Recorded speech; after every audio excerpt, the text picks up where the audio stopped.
할렐루야. 주의 은혜와 사랑하심이 오늘도 예배에 참석한 여러분과 여러분의 가정 가운데 충만히 있길 주의 이름으로 축복합니다. 때로는 우리가 감당할 수 없는 어려운 상황에 있었을 때에 그 어려운 상황을 맞이한 우리들이 그 문제 앞에 어떤 모습으로 달아갔을 것인가. 우리 힘으로 할 수 없다고 한다면 차라리 즐겨보시는 것은 어떨지요. 두려움과 염려로 인하여 문제를 해결할 수 없다고 한다면 두려움과 염려 대신에 또다시 가질 수 있는 그 마음의 자세는 무엇일까? 담대함이 아닐까 생각해보며 이제 하루에 10만 명, 아니 그 이상의 숫자가 늘어나는 이 두려움 속에서도 여전히 주님이 여러분과 함께 하시기에 무엇보다도 강하고 담대함으로 모든 환경과 상황을 이겨내며 나갈 수 있는 저와 여러분 됐으면 참 좋겠습니다. 우리가 예수님을 믿는다라고 한다면 믿음에 대한 그래 믿습니다 라고 하는 것에 대한 결과물들이 있을 것입니다. 우리가 예수님을 믿는다라고 한다면 믿음에 대한 결과, 학생에 있어서 열심히 공부했으면 그 공부에 대한 결과물은 성적이라고 이야기할 수 있겠죠. 그건 실질적으로 결과물을 나오는 것처럼 모든 우리들의 인생의 삶도 마찬가지 아닐까 생각해 봅니다. 내가 열심히 땀을 흘리고 노력을 하고 일을 했습니다. 그에 대한 대가는 무엇일까요? 바로 월급 내지는 우리가 받는 수령되어지는 수입, 바로 그런 부분들을 얘기할 수 있겠죠. 내가 열심히 일한 것에 대한 수입뿐만 아니라 때에 따라서는 결과물들로 나타나는 것들이 여러 가지 있을 것입니다. 인간관계도 마찬가지일 것이고 우리 개인의 인생도 다 마찬가지가 아닐까 생각해 봅니다. 내가 봄에 열심히 갑자기 땅을 했더니 옥상이 생각납니다. 내가 지금 땅을 이렇게 만들어 놓고 이걸 올해 어떻게 농사할까 생각만 해도 겁이 납니다. 그럼에도 불구하고 우리가 씨앗을 뿌리고 물을 주고 풀을 뽑으면서 수고한 것에 대한 것의 그 결과물은 가을에 맺는 열매이겠죠. 인생은 모든 것에 대하여 뿌린 것에 대한 결과물, 즉 열매는 반드시 인과응보적인 결과를 가져다 주기 때문에 당연한 것 아닐까 생각해 봅니다. 오늘 우리들의 삶 속에서 흘린 땀과 눈물이, 수고가 여러분의 인생에서 아름다운 열매와 결과를 맺는 그런 여러분이 됐으면 참 좋겠습니다. 그런데 내가 열심히 노력하고 열심히 수고하지 않았는데도 불구하고 얻어지는 그 열매는 과연 어떤 것들일까? 특별히 오늘 우리가 15장, 요한복음 15장은 우리가 함께 계속 살펴보고 있는 것처럼 이 15장은 무엇에 대한 중심적 이야기를 하고 있냐면 열매에 대한 이야기를 하고 있습니다. 예수를 믿는 그리스도인에게 삶에 있어서의 열매, 하나님을 믿는 자녀들에게 있어서의 열매, 과연 그 열매가 예수를 믿지 않냐고 하나님을 믿지 않는 자들과 열매가 분명히 달라야 되는데 과연 그 다른 열매가 무엇일까를 이야기를 하고 있는 내용이 15장 내용이기도 합니다. 마치 그것은 우리가 예수를 믿고 전도를 하는 과정에서 가끔은 이런 소리를 제가 듣게 되어집니다. 저에게 하는 소리는 아닙니다. 그런데 가끔은 저에게 그런 푸념 섞인 이야기를 합니다. 자기 주변의 가족에 누군가가 예수를 전하고 믿으라고 하는데 자기는 이런 말을 해주고 싶대요. 너나 잘 믿으라고 라는 얘기를 해주고 싶다는 소리를 저에게, 목사인 저에게 이야기를 합니다. 왜 그분은 저한테 그런 말을 하고 있을까요? 야, 너나 잘 믿으라고 하는 그 예수를 전하는 그 상대방을 보니 삶의 아름다운 모습이 보이지 않았던 것 같습니다.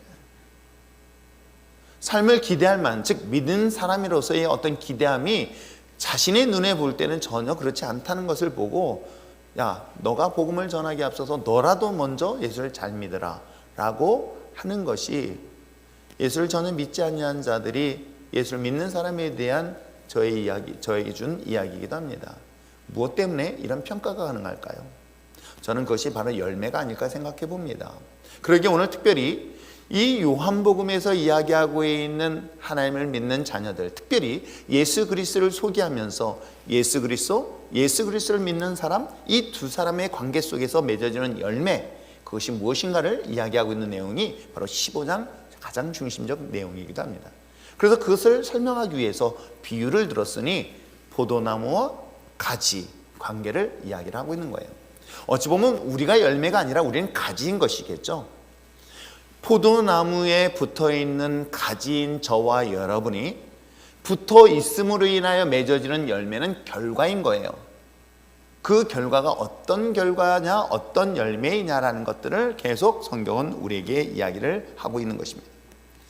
그러면 예수 그리스도가 포도나무고 가지인 저와 여러분이 붙어 있다면 그에 따라서 우리 가지 끝에 맺혀진, 즉 우리 인생 끝에 맺혀진 그 열매를 오늘 15장에서 무엇을 이야기하고 있으며, 아니 15장의 이야기 아닌 그 이전부터 계속 요한복음이 얘기하고 있는 것들이 있었어요. 그게 무엇일까요? 바로 사랑입니다. 그렇게 해서 예수님께서는 이 땅에 오셔서 마지막 너희들에게 줄 계명, 즉 사명, 그리고 반드시 지켜야 될 말씀이 있으니 그것이 뭐라고 이야기하고 있습니까? 하나님을 사랑하는 것과 또한 이웃을 사랑하라고 이야기하고 있는 것입니다. 포도나무는 예수 그리스도, 가지로 붙어있는 저와 여러분, 그 열매는 뭐다? 사랑이다 라는 것들이 15장의 가장 중심적이고 핵심적인 본문 내용이다 합니다. 그렇기 때문에 이 본문에 대해서 마태는 뭐라고 이야기를 하고 있냐고 한다면, 열매는 나무에 따라서 맺혀지게 되어 있죠. 당연한 거겠죠. 열매는 그 나무에 따라서, 어떤 나무에 따라서 열매를 맺혀지게 됩니다.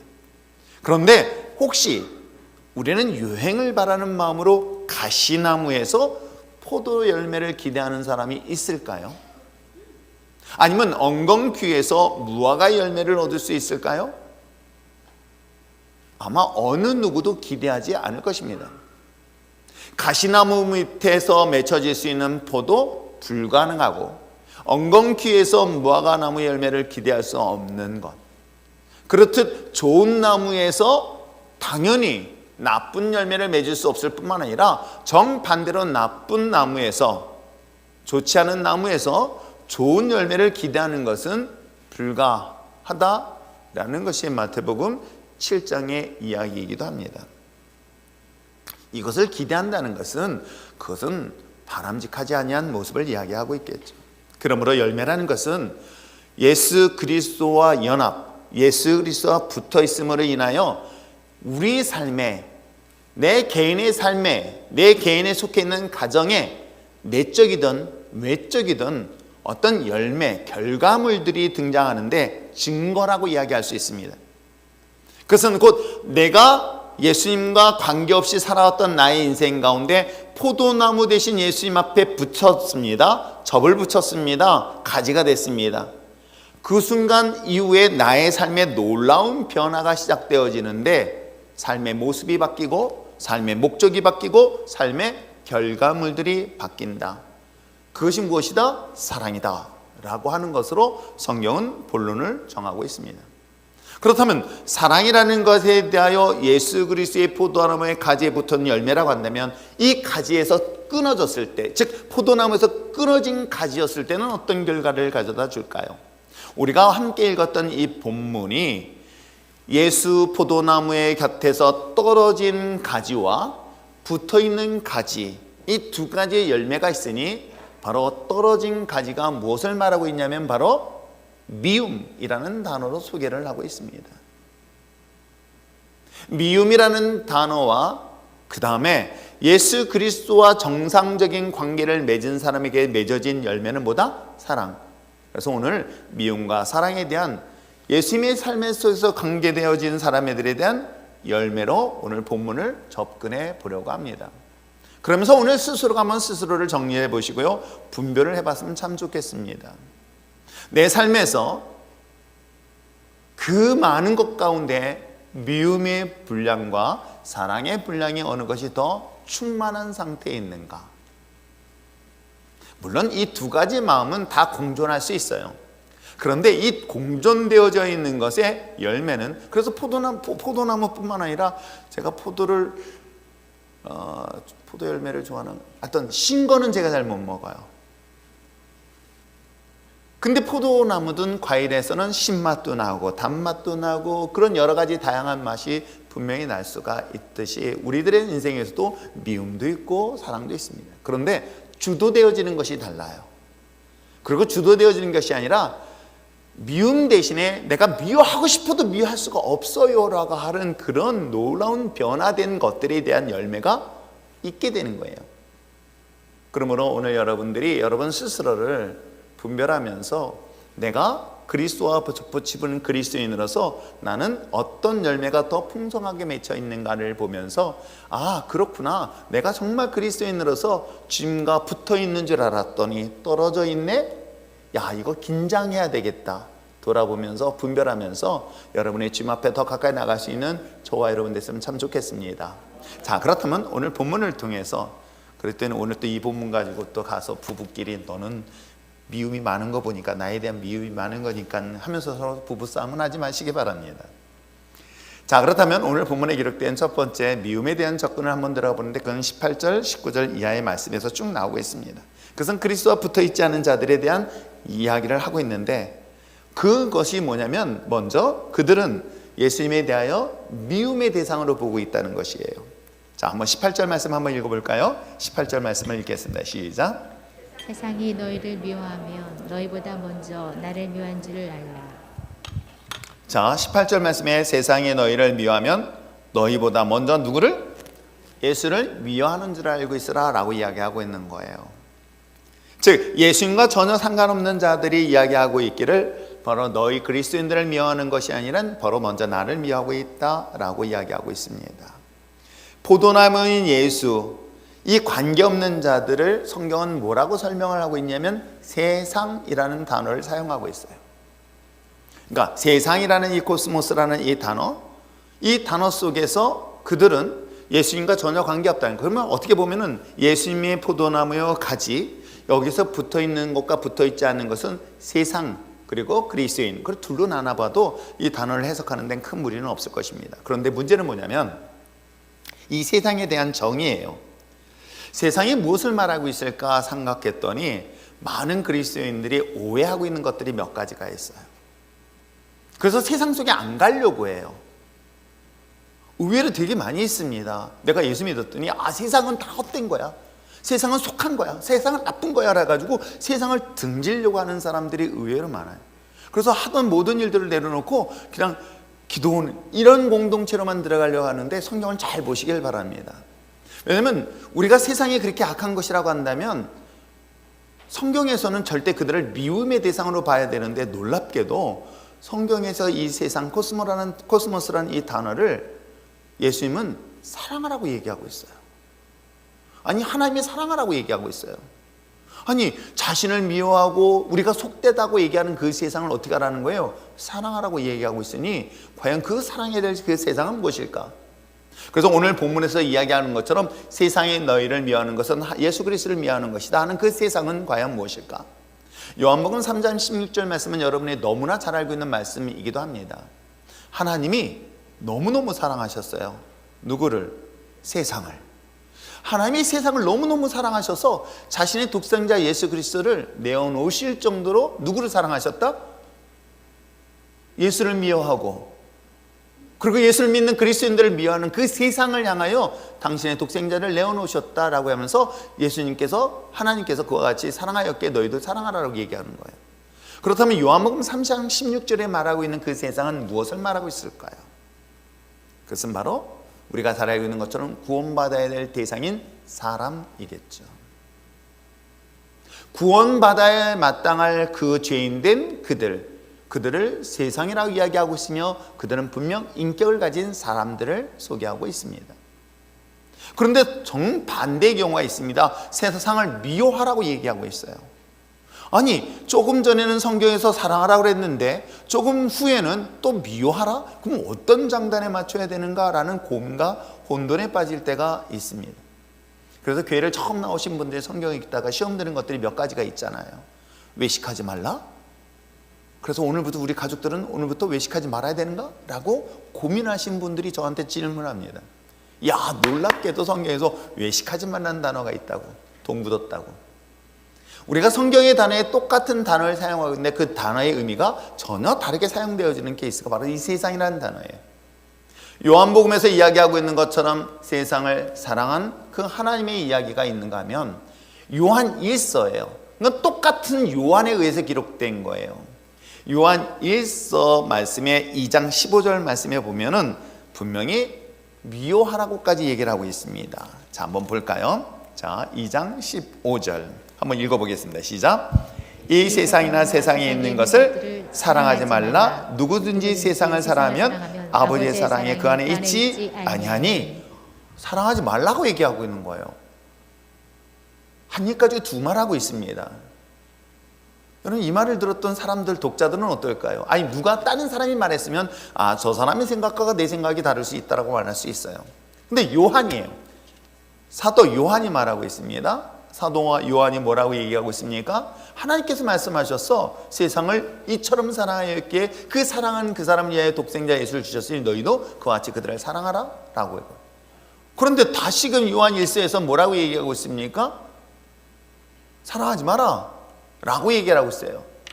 그렇다면 이 요한 1서에서 말하고 있는 그 사랑을 하지 말라는 그 대상을 뭐라고 얘기하고 있습니까? 16절 읽겠습니다. 시작. 이는 세상에 있는 모든 육신의 정욕과 안목의 정욕과 이생의 자랑이니 다 아버지께서 온 것이 아니요 세상으로부터 온 것이라. 이 세상도 그 정욕도 지나가되 오직 하나님의 뜻을 행하는 자는 영원 거하니라. 아멘. 그렇습니다. 지금 요한 1서에서 이야기하고 있는 이 세상, 이 코스모스라는 것은 요한복음 3장 16절의 코스모스라는 단어는 똑같습니다. 그러나 요한복음 3장 16절은 그 대상이 누구예요? 사람이에요. 하나님의 형상을 지음받은 설령 짐승 같을지라도 그 또한 사람인 거예요. 그런데 요한 1서 2장에서 이야기하고 있는 미움의 대상, 사랑하지 말아야 될 대상은 무엇입니까? 사람을 말하고 있지 않습니다. 그럼 바로 세속적인 생각, secular mind, 내가 세상 속에 속해 있는 생각들, 가치관들, 바로 이런 것들을 사랑하지 말라라고 얘기하고 있는 거예요. 이걸 여러분들이 정말 잘 분별해 봐요. 근데 너무 재미있는 것은 이것은 성경적인 이야기가 오늘날 우리들 오랫동안 들어온 이야기이기도 합니다. 뭐라고 하는지 아십니까?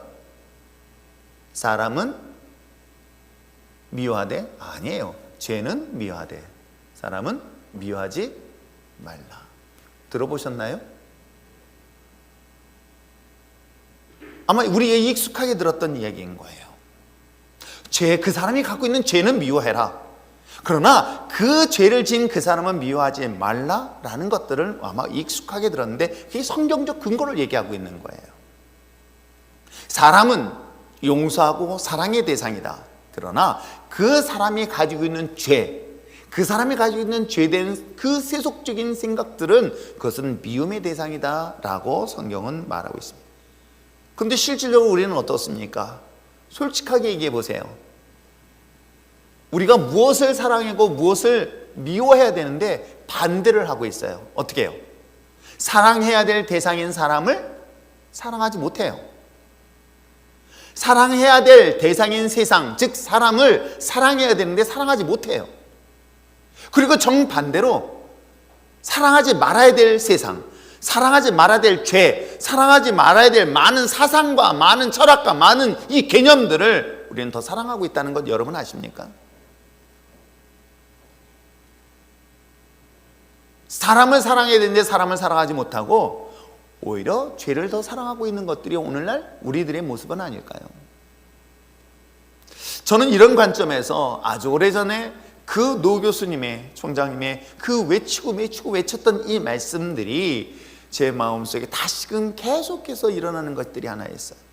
왜냐하면 최근에 저한테도 또 우리 임원 목사님들 아니면 단통 목사님들한테 모여서 공산주의와 민주주의에 대하여 갈등하고 이것이 좋다 나쁘다 막 얘기하고 있었을 때에 이런 생각이 딱 드는 거예요. 그 한철아 총장님께서 말씀하셨던 신본주의와 인본주의의 갈등.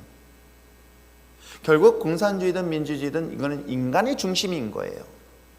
이거는 인간의 사상 중심인 거예요. 왜 노 교수님이 이것보다 더 뛰어난 신본주의적 사상을 그렇게 외쳤을까? 매번마다 중간고사 보던 기말고사 보던 문제는 딱 하나예요. 신본주의에 대해서 논하라. 그렇게 노 교수님이 외쳤던 신본주의의 개념을 다시 한번 우리가 이 시대에 돌아봐야 되지는 않을까?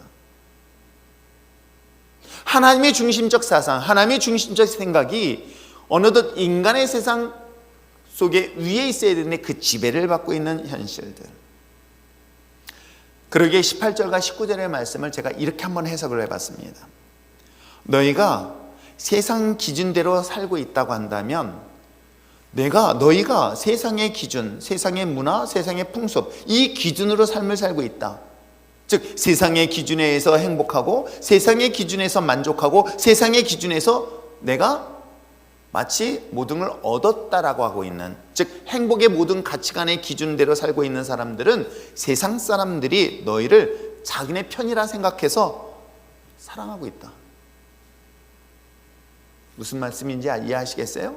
세상에 가지고 있는 문화, 세상에 가지고 있는 유행, 세상에 가지고 있는 가치관들, 이것들이 그리스도인 우리들이 똑같이 갖고 있으니 그들은 뭐라고 생각하면 너희들 나랑 같은 생각이야, 같은 편이야 라며 그들은 세상이 너희를 사랑한다.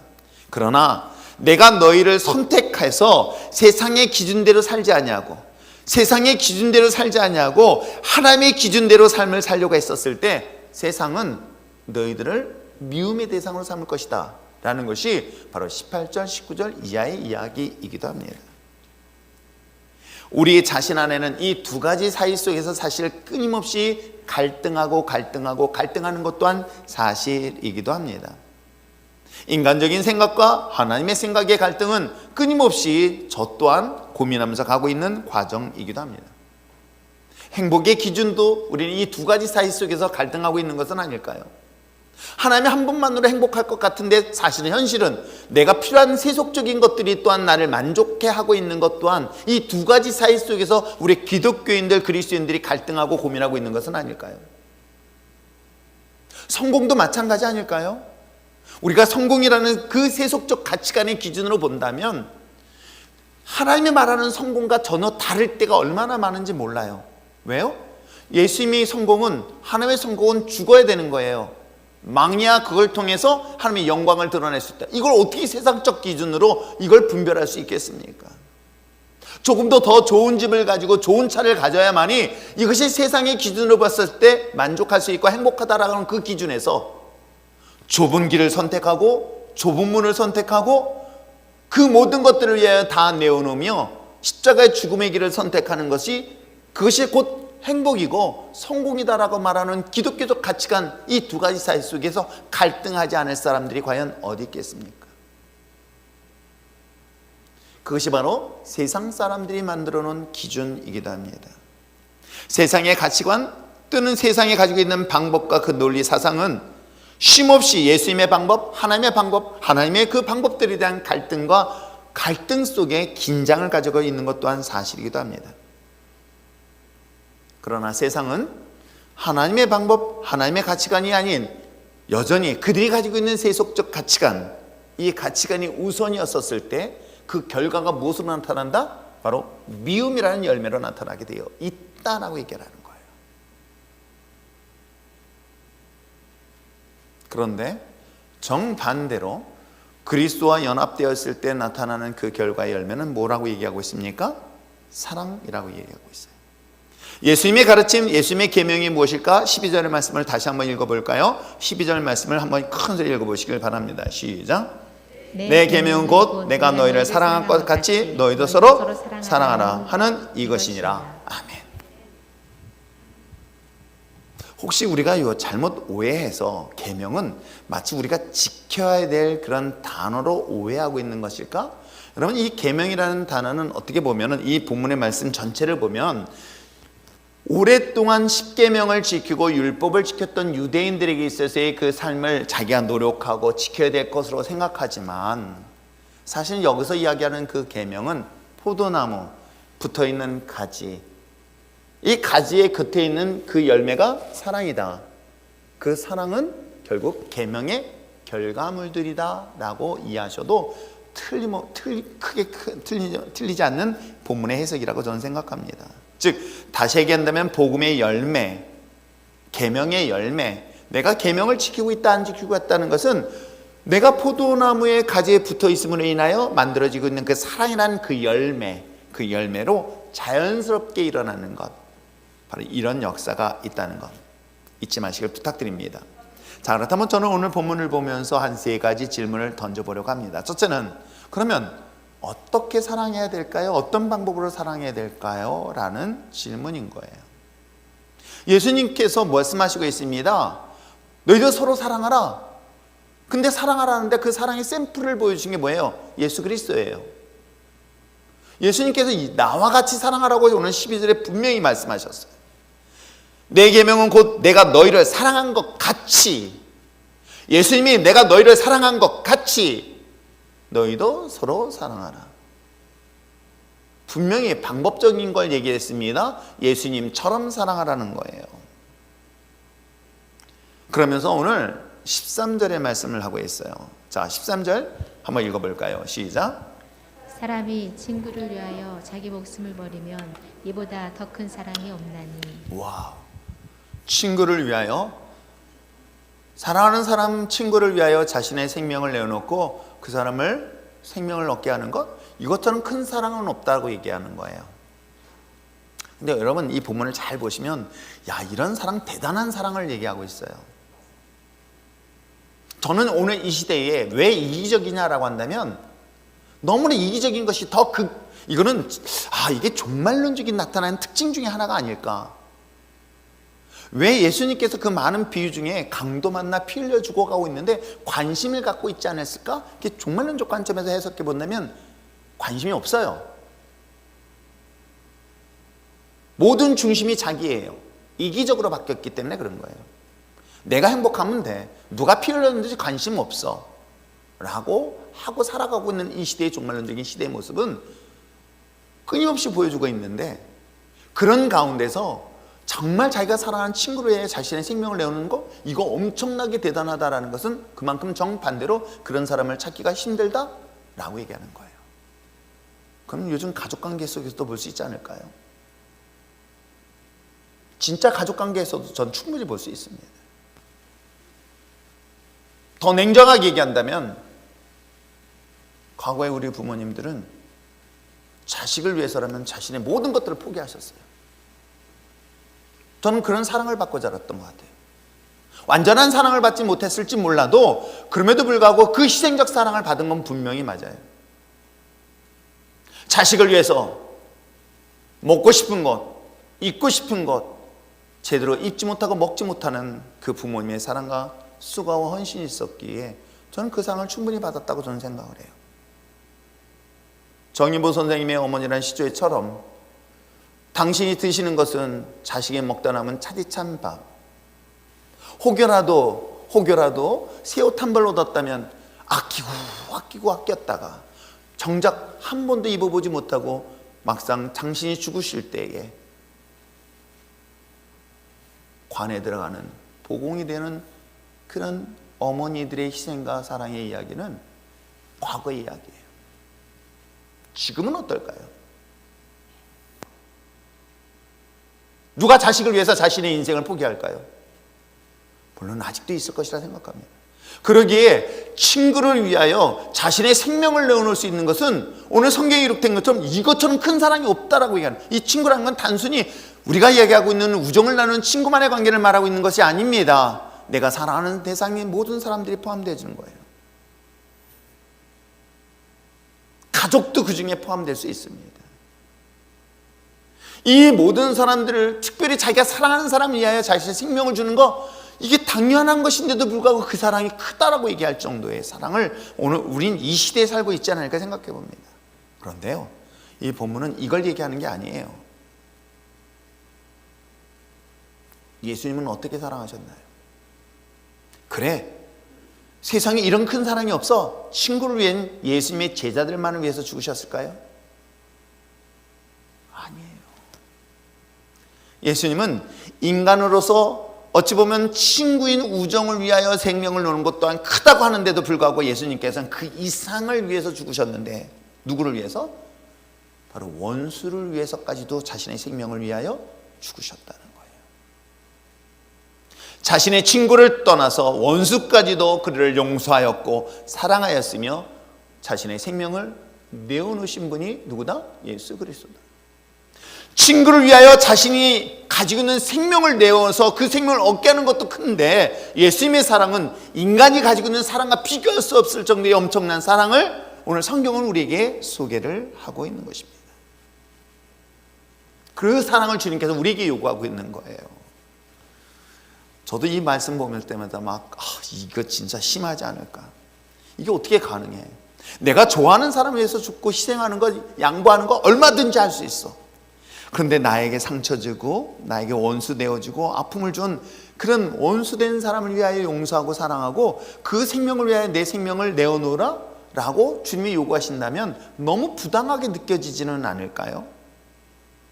저는 불가능한 주님의 요구라고 저는 생각합니다. 그런데 성경은 왜 이 불가능한 요구를 주님께서 요구하고 있을까요? 내가 너희를 사랑과 같이 너희를 서로 사랑하라. 그 사랑은 내가 좋아하는 사람을 위해서 희생하고 사랑하는 것이 아니라 원수된 자를 위하여 희생하고 십자가에 죽으셨던 주님의 사랑처럼 너희들도 하라 라고 하는 그 주님의 요구가 부당한 건 아닐까요? 우리가 지킬 수 없는 것들을 지키라고 요구하고 있는 아주 폭력적인 하나님의 요구는 아닐까요? 제가 이것 때문에 시험 든 건 아세요? 이것 때문에 시험 들어서 예수님을 떠나고 하나님을 부정했던 건 여러분 아세요? 왜요? 아니 선악을 알게 한 나무 실과를 먹지 말라고 해놓고 먹여놓고 넌 죄를 졌으니 라고 하면은 그 죄의 요구를 하고 있는 그 하나님, 처음부터 그걸 없애버렸으면은 내가 죄를 범하지 않았을 텐데. 그런데 우리에게 잘못한 걸 요구하고 있어요. 지적하고 있어요. 뭐예요? 자, 원수도 사랑하라. 할 수 없는 건 아는데 요구하고 그 하나님의 요구가 부당하다고 생각했을 때에 하나님 그 요구가 잘못된 것 아닙니까? 라고 삿대질을 했던 때가 있었어요. 저 원수를 왜 하나님 그냥 내버려 두십니까? 저 불의한 자들이 세상 속에서 저리 잘 먹고 잘 살고 오히려 예수를 잘 믿는 사람들이 세상 속에 고통을 당하며 핍박을 받고 있는데 왜 하나님은 침묵하면서 오히려 그 핍박하는 그들을 용서하라고 하는 그 요구가 그게 정당한 것입니까? 라고 하면서 하나님의 요구를 부정하며 불신까지 했던 제 과거의 모습들. 여러분 솔직하게 얘기해 볼까요? 싫어하는 사람, 가까이 가기만 해도 숨쉬기 힘든 싫어하는 사람, 자다가도 꿈에 나타나면 놀래. 우리 율전의 신앙 공동체는 그런 분이 없으리라고 믿어요. 그런데 그런 상처를 가진, 그래서 원수 같은 사람, 미워한 그 대상, 여러분 이런 사람 만나기도 싫은데 그들에게 다가가서 용서하라고, 그리고 더 중요한 것은 사랑하라고 허구해주고,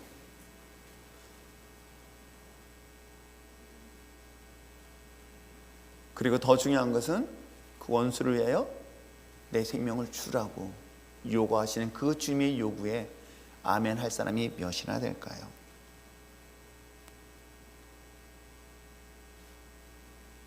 예수님처럼 자신의 생명을 상처 주고 원수된 자를 위하여 내어놓을 수 있는 그 사랑, 이것을 주님께서 요구하고 있는 것이에요. 내가 사랑하는 사람을 사랑하는 것은 얼마든지 할 수 있습니다. 내가 이해할 수 있는 사람을 이해하는 것도 얼마든지 할 수 있습니다. 그러나 주님이 원하시는 사랑은, 그 열매는 주님처럼 내가 사랑할 수 없는, 그래서 미워할 수밖에 없는, 아니 한의 대상이 될 수밖에 없는 그를 위하여 내가 사랑하고 용서할 뿐만 아니라 내 생명을 줄 수 있는 그 사랑을 요구하는 그 주님의 사랑이 가능할까요? 저는 가능할 수 없었어요. 그래서 신앙은 I cannot do. 과거에는 난 뭐든지 할 수 있다라고 생각했던 내가 이 단어를 고백하는 거예요. 그러면서 give up 이라는 단어를 쓰는 거예요. 나는 할 수 없어요. 내 마음이 움직이지 않아요. 내 감정이 움직이지 않아요. 아무리 용서하려고 해도 용서할 수 있는 마음이 생기지 않고 불편한 거예요. 막상 그 원수 같은 사람이 내 앞에 있을 때 숨조차 쉴 수가 없는 거예요. 그것도 어떻게 용서해요? 예수님은 할 수 있어요. 하나님이니까. 근데 내가 어떻게 그걸 할 수 있습니까? 난 할 수 없어요. 이 요구가 오히려 또 다른 나의 죄책감으로 다가올 때가 더 많이 있는 거예요. 그리고 그것을 사랑하지 못했다고 하나님은 나를 책망하시네. 오히려 내 마음속에 더 큰 무거운 짐으로 다가왔던 과거의 순간들이 있었어요. 그런데 참 성경을 보면서 성경을 차라리 안 보는 게 낫겠다 생각이 드는 게, 주님이 뭐라고 말씀하시냐면은 주님 너 나 따라와라. 내 멍에는 가볍고 쉽대. 자기 십자가가 너무나 가볍고 쉽대. 그러니까 그 쉬운 십자가를 같이 지자는 거예요. 나는 못하겠는데. 그래 당신은 쉬워. 그런데 나는 못하겠어요. 무거워서 못하겠어요. 그런데 주님은 자신은 할 수 있다는 거야. 그래 너도 할 수 있대. 이 논리를 성경을 보면서 어떻게 고민할까? 그런데 놀라운 사실을 지금 이 15장에서 얘기를 하고 있는 거예요. 네가 뭐 하려 하지 마라. 나는 포도나무를 한다. 넌 여기에 붙어만 있어라. 그러면 너에게 열매를 맺게 되니 뭐 한다? 예수님처럼 사랑의 사람이 될 것이다. 이 얘기를 지금 하고 있는 거예요. 자, 우리가 어떻게 사랑해야 되냐? 모범답업이 예수님처럼이에요. 그것은 내가 친구를 위해서 죽는 것 떠나서 원수를 위해서까지도 자신의 생명을 내어놓을 수 있어야 된다. 그러나 나는 할 수 없다. 그럼 어떻게 예수님처럼 예수님처럼 사랑할 수 있을까요? 여러분, 개인의 노력, 개인의 수고. 그래서 여러분 시험 드는 경우 되게 많아요. 그래 저 사람 전도해야지. 의지를 가지고 열심히 싫어하는데도 목사님이 시키니까 막 전화도 하고 막 그래. 근데 문자 씹어. 전화도 안 받고. 분명 나보다 어린 것인데. 심지어 맛있는 거 사다 줬는데 버리고. 막 이런 것들을 하게 되면 나중에는 참다 뭐예요? 이게는 이제 분노가 나와요. 그리고 원수처럼 대하는 경우 있지 않나요? 개인적인 능력으로 개인적인 참고 견디고 인내한다는 것은 그 열매를 맺을 수 없습니다. 포도나무는 예수님에 붙어있는 가지인 우리는 포도나무로부터 뭐예요? 공급받는 것이 있어요. 가지 스스로는 열매를 맺을 수 없어요. 포도나무에서 주는 그 엄청난 영양분, 그것을 사랑이라고 얘기합니다. 이걸 받았을 때 나는 그 사랑의 열매를 맺을 수 있는 원리를 말하고 있는 거예요. 우리의 수고나 우리의 노력으로 사랑을 실천하는 것이 아니라 예수님의 그 십자가의 사랑을 공급받는 거예요. 이걸 체험이라고 그래요. 저를 변화시켰던 것은 이론이 아니었습니다. 단순히 십자가였던 거예요. 여러분, 이 자리에서 예수님이 십자가 위에서 죽으셨다는 걸 모르는 사람 있으면 나와보세요. 다 들어서 알아요. 저도 어렸을 때부터 신앙생활 때 정말 잘 알아요. 그런데 주님의 그 십자가의 죽으심의 사랑이 이게 내게 공급되는 거하고는 전혀 다른 문제인 거예요. 그래서 저는 기도할 때 우리를 위해 죽으셨다 아니에요. 나를 위해서 죽으셨다는 거예요. 우리를 정말 사랑하신다? 아니에요. 나를 정말 사랑하신다. 이게 바뀌어져 버려요. 주님의 그 십자가의 사랑이 나에게 직접적으로 와닿으면 나의 놀라운 삶의 변화가 일어나게 될 줄 믿습니다. 예수님의 십자가의 그 사랑을 공급받을 때 비로소 우리는 누군가를 사랑할 수 있는 것이에요. 우리는 우리 스스로가 빛을 발할 수 있는 존재가 아닙니다. 우리는 우리 스스로 가지고 있는 내재된 힘을 가지고 누군가를 사랑할 수 있는 존재가 아니에요. 주님이 주시는 그 놀라운 십자가의 사랑만이 내가 원수를 사랑할 수 있음을 성경은 말하고 있어요. 그래서 원수를 사랑할 수 있는 것에 대한 가장 중요한 전제 조건은 먼저 예수님의 십자가의 은혜, 사랑을 공급받을 때 가능한 것이다. 자신의 감정이나 이성적 판단으로 사랑할 수 있다라고 착각하는 것. 그러나 여러분, 오래 못 버팁니다. 포도나무는 예수님에 붙어 있어야만이 열매를 맺게 되는데 그 열매를 맺는 데 있어서의 방해물들이 굉장히 많이 있다는 것을 지난 시간 보았잖아요. 사랑의 열매를 맺어야 돼. 열매를 맺어야 되는데 계속해서 걸림돌이 되어지는 게 뭘까요? 바로 나 자신이었던 거예요. 그래서 거기에 뭐가 있어요? 자존심. 저는 성경 공부를 하고 제자 훈련시키면서 사람이 많이 가지고 많이 배우고 잘난 척한 사람만의 교만한 게 아니구나. 정말 가진 것 없어야 사람일지라도 어려운 사람일 때일수록 그 사람에게 교만한 것이 있으니 뭐가 강하다? 자존심. 이 자존심은 주님의 십자가의 은혜의 사랑을 공급받는데 아주 중요한 걸림돌이 되어지고 있다는 걸 여러분 아세요? 마치 건강한 혈관에 붙어있는 찌꺼기처럼 원활한 소통을 맡고 있는 것들이 다른 것이 아닌 나의 자존심, 나의 못된 성격, 나의 못된 이 교만들이 열매를 맺는 데 있어서 엄청난 장애물이 됐던 거예요. 그래서 이 장애물을 제거하기 위해서 농부신 하나님께서 어떻게 해요? 때에 따라서는 연단을, 때에 따라서는 고난을, 때에 따라서는 시험을, 이런 과정을 통해서 나를 계속 연단을 통해서 정금화시키는 것이 바로 성경이 이야기하고 있는 내용이기도 합니다. 저는 이걸 보면서 마치 콩나물 비유 원리 같아요. 콩나물을 자라게 하기 위해서는 뭐 흙에 묻히는 것도 아니에요, 영양분 주는 것도 아니에요, 매일같이 아침에 한 번씩 물을 주는 거예요. 그런데 그 콩나물이 얼마나 잘 자라는지, 오늘 여러분 정말 내가 원수를 사랑할 수 있는 그런 존재가 아닐지라도 내가 원수까지 사랑할 수 있는, 즉 예수님처럼 사랑할 수 있는 그 사랑의 메신저 역할을 감당할 수 있는 것은 바로 주님 앞에 붙어 있을 때 가능한 것이다. 내가 주님 앞에 떨어져서는 도저히 불가능한 것이다. 주님 앞에 붙어 있는 과정이 뭘까를 고민하면서 나갈 수 있는 저와 여러분 되시길 부탁드립니다. 그래서 16절에 그 사실을 말하고 있는 거예요. 자, 16절 읽겠습니다. 시작. 너희가 나를 택한 것이 아니요 내가 너희를 택하여 세웠나니 이는 너희로 가서 열매를 맺게 하고 또 너희 열매가 항상 있게 하여 내 이름으로 아버지께 무엇을 구하든지 다 받게 하려 함이라. 그렇습니다. 여기서 선택이라는 것은 단순히 우리가 구속사적 관점에서 개념이 아니라 바로 붙어있는 관점으로 이해하시면 돼요.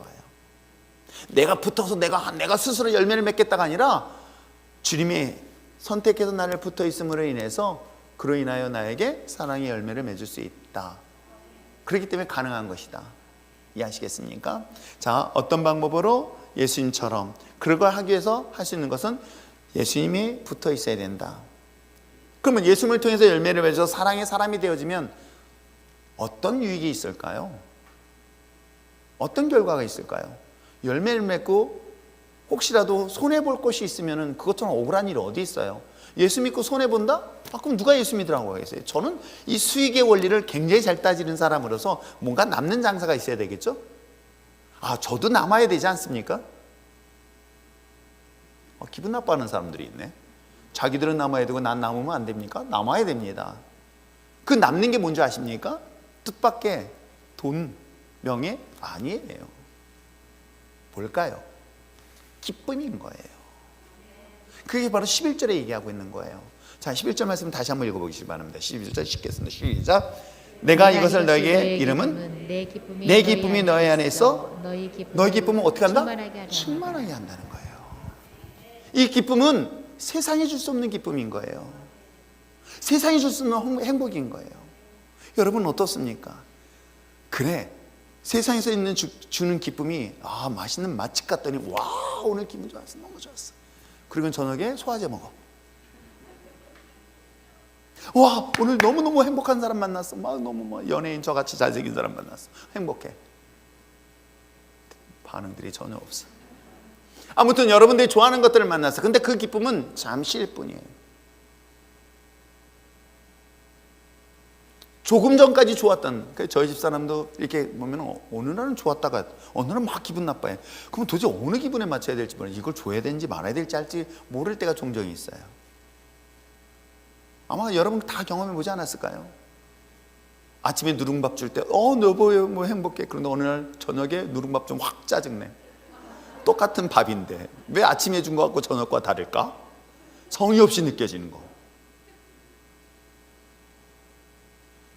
여러분 어떻습니까? 세상에서 주는 기쁨은 그 순간뿐이더라고요. 그 순간 잠시 동안은 즐거움과 행복할 수 있어요.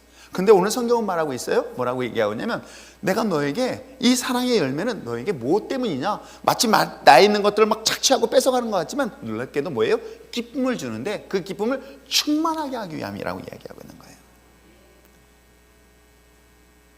코로나19로 인하여 우리 마음속에 다가오는 것들이 무엇일까요? 근심, 염려, 두려움. 여러분, 근심과 염려, 두려움 대표적인 사람들이 성경은 수없이 얘기했어요. 어때요? 소경된 자가 그리하지 않았습니까? 앞을 볼 수 없기 때문에 두려웠던 거예요. 만약에 제가 한 6개월 후를 봅니다. 6개월 후. 또 그랬더니 저한테 또 물어보러 오면 곤란합니다. 야, 6개월 후에 코로나 없어졌어. 사람들이 아무렇지 않게 생활해. 그럼 지금 걱정하고 있을 사람이 몇이나 될까요? 염려할 사람이 몇이나 될까요? 소화제 같은 약 하나만 먹으면 아침에 푹 자고 저녁에 자고 푹 아침에 일어나면 깨끗이 나아. 여러분, 이것이 만약에 있다고 이건 그냥 상상해 보는 거예요. 그렇다면 지금 내가 이걸 걱정할 필요가 뭐가 있어요? 6개월만 잘 참으면 되지, 버티면 되고 피해 다니면 되겠지 라는 생각이 있지, 두려워 떨 사람이 몇이나 될까요? 소경된 삶이 그랬던 거예요. 볼 수 없다는 것은 얼마나 사람을 두렵게 만드는지 몰라요. 미래를 예측할 수 없는 두려움이 마치 소경된 사람의 삶의 이야기를 하고 있는 거예요. 그런 눈을 뜨게 하셨습니다. 38년 된 병자는 어떨까요? 이건 희망이 없어요. 볼 수 있는 게 문제가 아니라 희망이 없는 거예요. 여러분, 볼 수 없는 건 두려움이지만 희망이 없는 것은 이거는 죽음과 같은 삶인 거예요. 38년 된 병자의 이야기를 하고 있는 것입니다. 그런 그들에게 주님은 꿈을 주세요. 희망을 주세요. 그리고 그 마음에 기쁨을 주신다는 거예요. 제가 목회를 하는 짧은 기간 동안에도 보면 어떤 환경과 상황 속에서 기쁨의 모습을 가지고 살아가는 사람들을 보면 제 목회자의 입장에서 지금 저 상황에서는 힘들 텐데, 어려울 텐데, 그런데도 불구하고 그 기쁨의 그 모습을 보면 저는 희망을 갖게 돼요. 확신을 가져요.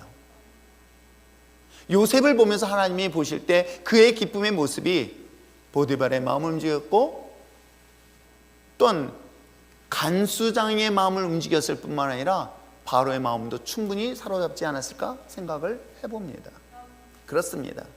하나님이 주신 그 기쁨, 즉 그 열매, 즉 사랑의 열매는 우리 마음속에 기쁨을 주는데 그 기쁨은 세상과 좋게 비교할 수 없는 놀라운 기쁨을 경험하게 될 줄 믿습니다. 어디 그뿐일까요? 마음의 위로만 기쁨으로 끝날까요? 그렇지만은 않습니다.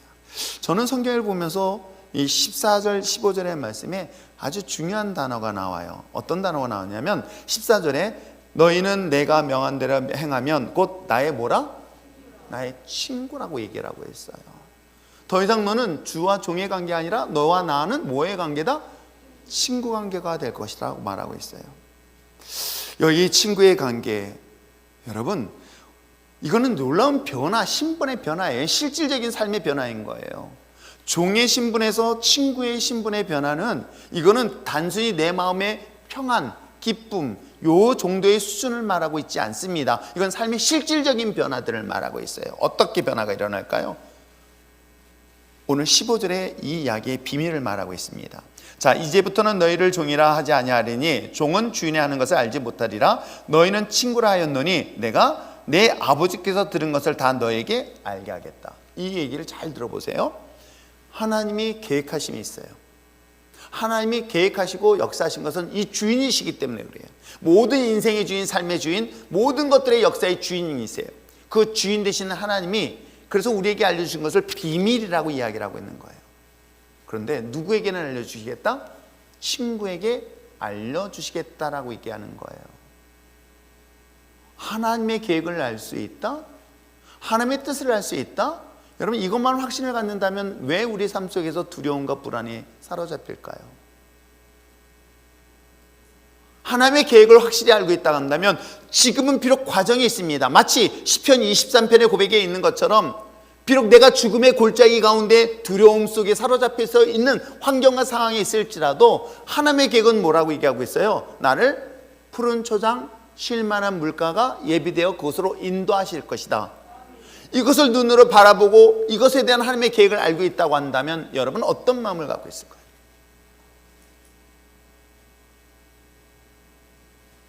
하나님이 여러분 한 사람 한 사람을 향한 그런 놀라운 계획의 뜻을 알고 있다고 한다면 그 과정을 통한 어려움이 있을지라도 그 과정을 충분히 이겨낼 수 있는 힘을 갖게 될 줄 믿습니다. 그런 하나님의 관계가 친구의 신분의 변화로 인하여 하나님의 비밀, 하나님의 뜻, 하나님의 계획을 알 수 있는 관계일 뿐만 아니라 더 중요한 것은 16절에 또 나타나고 있어요. 자, 16절 한번 읽어볼까요? 시작.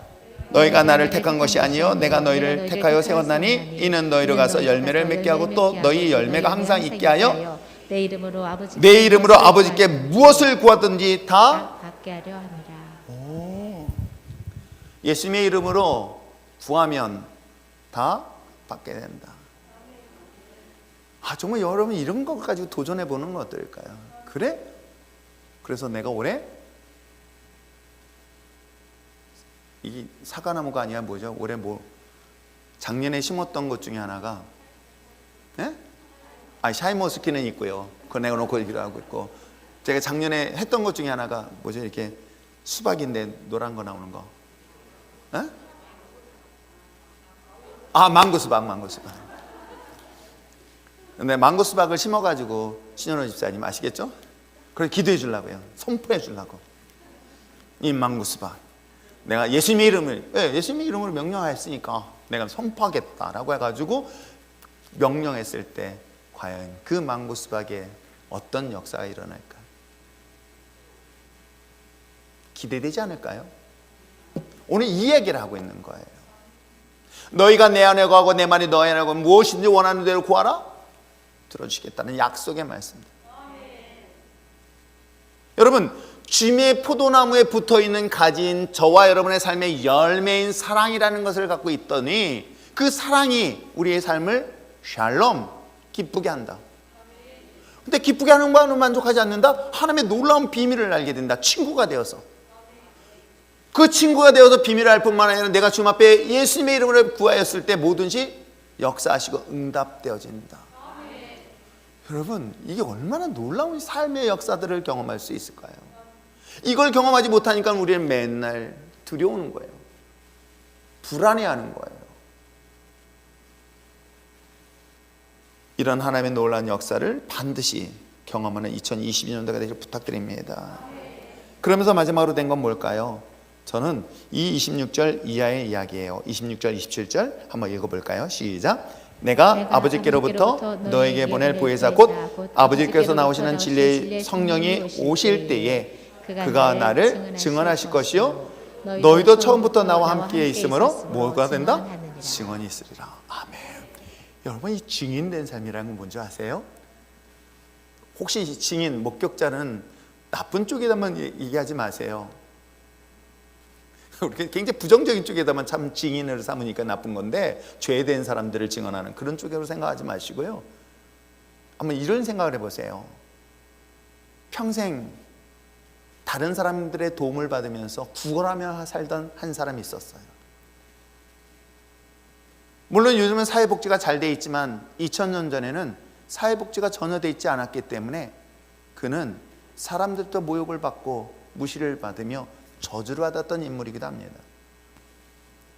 그런데도 먹고 살아야 되기 때문에 어떻게 해야 됩니까? 혹시라도 종교를 가진 사람들의 그 국률한 마음을 가지고 자기를 돕지는 않을까 싶은 마음을 가지고 성전 미문 앞에 앉아서 사람들의 주머니를 주목하며 한 푼 주시옵소서. 자세가 정확해야 됩니다. 이렇게. 불쌍한 모습으로 그들의 손을, 그들의 주머니를 구경하고 기대했던 그에게 어떤 일이 일어납니까?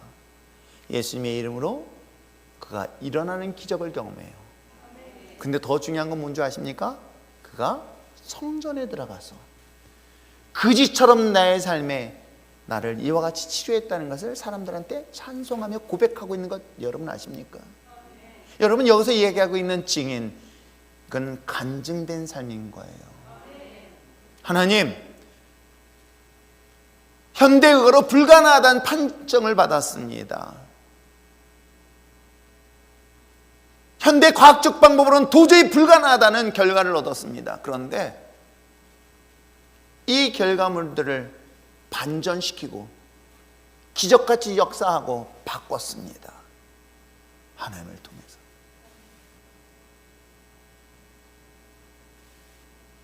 하나님께서 나와 함께 하심으로 인하여 가난하고 배운 것도 없고 부족하고 연약한 나를 들어서 하나님의 기적의 축복의 통로로 세우셨습니다라는 그런 신앙의 고백, 바로 이 이야기를 하고 있는 거예요.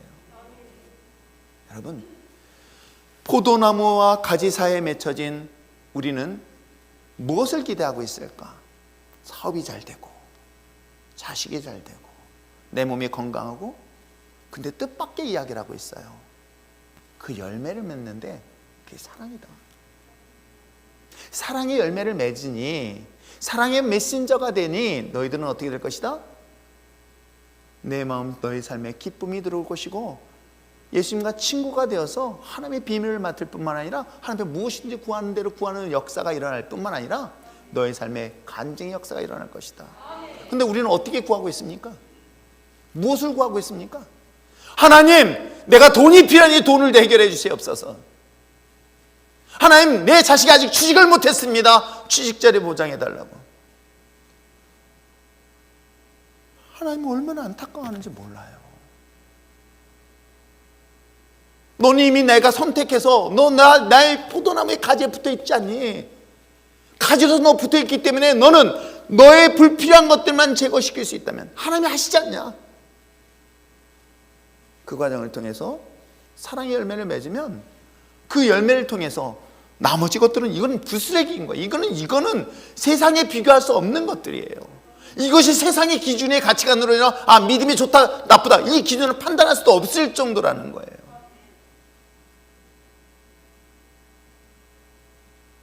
그로 말미암아 사랑하는 성도 여러분, 진정 여러분의 삶에 아름다운 열매를 맺는 그 사랑의 메신저, 그것이 저와 여러분이 되어야 될 줄 믿습니다. 그 사랑으로 인하여 예수님처럼 원수된 자, 미움을 위하여 정말 미워하는 그 대상까지도 용서하고 사랑하며 그들을 위하여 생명을 내놓는데, 그건 내 힘으로 불가능하기에 주님 앞에 언제나 가까이 할 수 있는 저와 여러분 됐으면 참 좋겠습니다. 그러면서 적용점을 생각해 봤어요. 어떻게 해야 될까? 어떻게 해야 될까? 그럼 나는 의지도 없는 자이기 때문에 알아서 하나님이 하십시오 라고 하기에는 성경은 또 때에 따라서 너 그렇게 하라고 명령하는 것들이 있어요. 근데 그 사랑을 맺으려고 하니까 내가 맺어질 수 없어. 그럼 어떻게 할까? 그래, 주님께서 나에게 몽둥이를 들어서 열매를 맺지 못하게 되어지는 것들을 때리기 전에 알아서 빨리 제거한다. 이게 지혜로워요. 그래서 어떻게 해요? 나는 날마다 십자가의 못을 박아야 되겠다.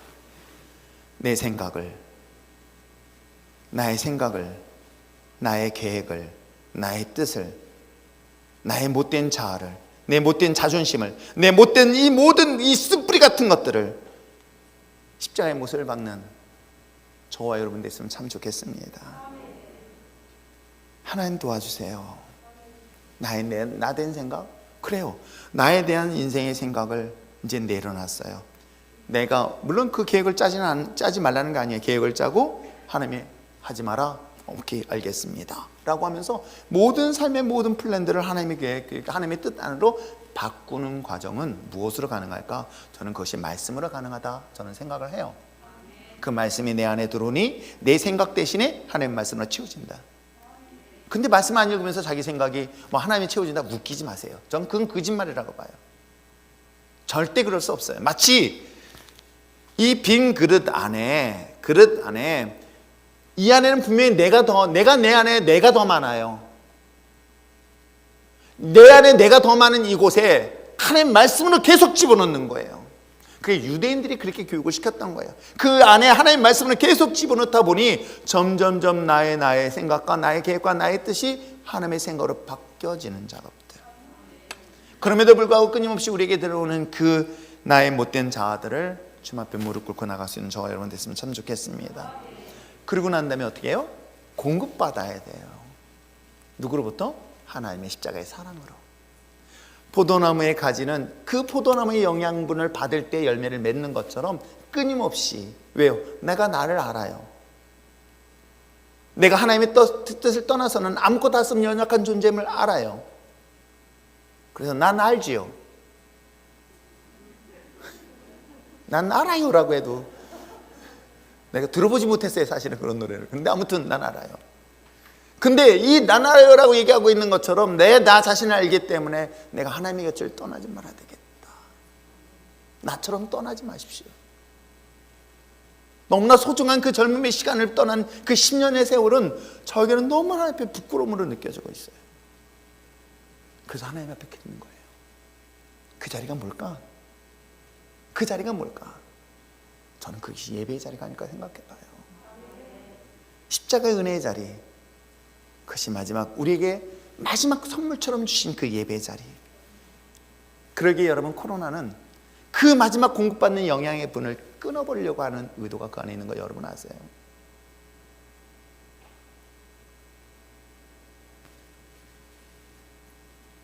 공부를 잘하지는 못하지만 좋아하려고 노력합니다. 좋아하려고 노력하다 보니까 어떻게 하는지 아십니까? 그래, 뭐 누워서 책 볼 수도 있어. 그게 안 되니까 책상에 앉아 있는 거예요. 저는 그것이 드려지는 그 예배의 자리, 기도의 자리가 아닐까 생각해 봅니다. 포도나무인 예수 그리스도, 그의 가지로 붙어있는 저와 여러분, 그 하나님의 계속된 공급, 주님의 십자가의 사랑으로 우리의 삶 속에 어느덧 채워지게 되어지면 이제는 누군가를 미움이 아닌 용서와 사랑의 대상, 더 심지어는 내 생명까지 내어놓을 수 있는 그런 주님의 십자가의 사랑을 경험하게 될 줄, 그런 삶을 살게 될 줄 믿습니다. 그로 인하여 여러분의 삶의 진정한 기쁨, 그리고 그 기쁨을 통해서 주님의 사명을 감당하여 주님의 영광을 온 천하에 전하며 나갈 수 있는 우리 신앙 공동체가 됐으면 참 좋겠어요. 저는 율전교회가 정말 자랑하고 싶은 건 그런 십자가의 사랑, 그 사랑이 여러분 삶 속에서 매일같이 넘칠 수 있는 저와 여러분 됐으면 참 좋겠습니다. 그러면 행복하지 않을 가정이 어디 있으며 행복하지 않을 삶이 어디 있을까요? 우리 다 같이 눈을 감고 기도할까요? 말씀을 생각하면서 함께 기도하길 원합니다.